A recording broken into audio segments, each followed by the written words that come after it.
C'est l'histoire de deux sœurs que nous ont racontées en novembre dernier, Chloé Lauvernier et Maëva Poulet. Bonjour Chloé, merci d'être avec nous, journaliste pour les observateurs à France 24. Ce documentaire auquel je fais référence, c'est Haïti dans l'enfer des gangs, un compilé de témoignages extrêmement précieux, car rares. Mieux que d'en parler, on va regarder tout de suite un extrait et puis on y revient juste après.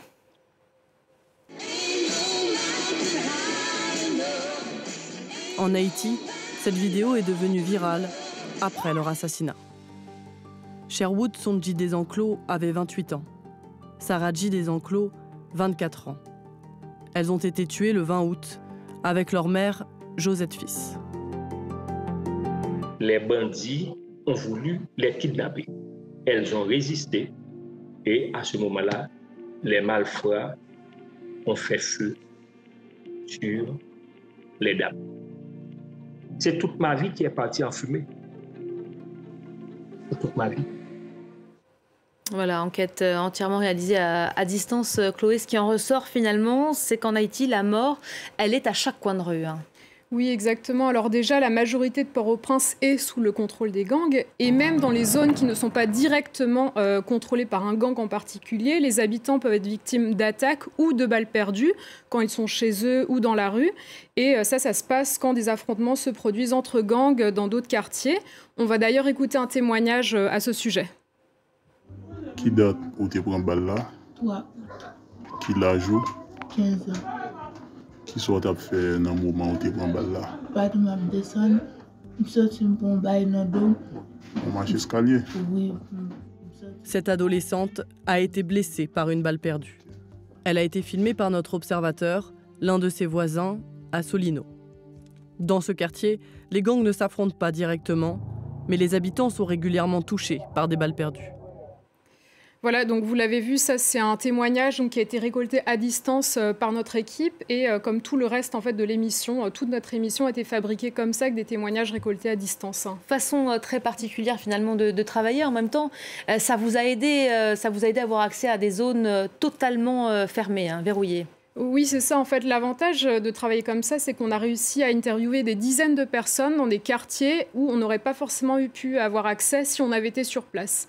Et l'autre avantage de travailler à distance, notamment avec des images d'amateurs qui ont été prises par de simples citoyens ou par les membres de gangs, c'est qu'on a accès à des images qui sont inédites, qui permettent de montrer le quotidien des habitants.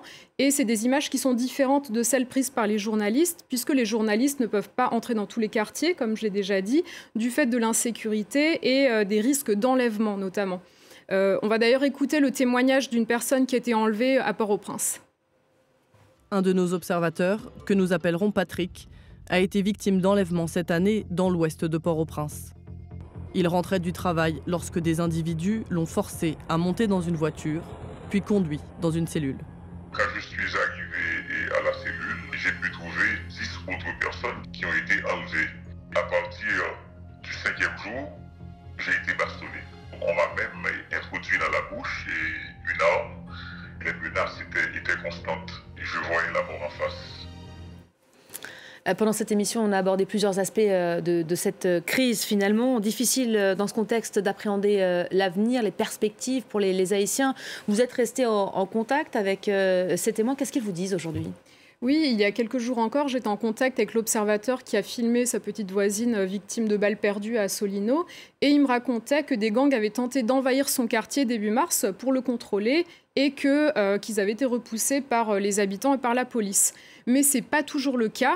Très souvent, nos observateurs nous disent qu'ils ont l'impression d'être abandonnés par la police et par le gouvernement, notamment lorsque des affrontements se produisent ou lorsque des massacres ont lieu. Et ce qui domine chez nos observateurs, c'est le sentiment que les gangs peuvent agir en toute impunité. Cela dit, beaucoup de nos observateurs estiment qu'il ne faudrait pas une intervention étrangère. Ils estiment qu'il faudrait plutôt renforcer la police et aussi développer des projets sociaux pour éviter que les jeunes ne rejoignent les gangs. Merci beaucoup Chloé Lauvernier de la rédaction des Observateurs à France 24. Je rappelle le titre de votre documentaire Haïti dans l'enfer des gangs à retrouver évidemment sur notre site internet www.france24.com.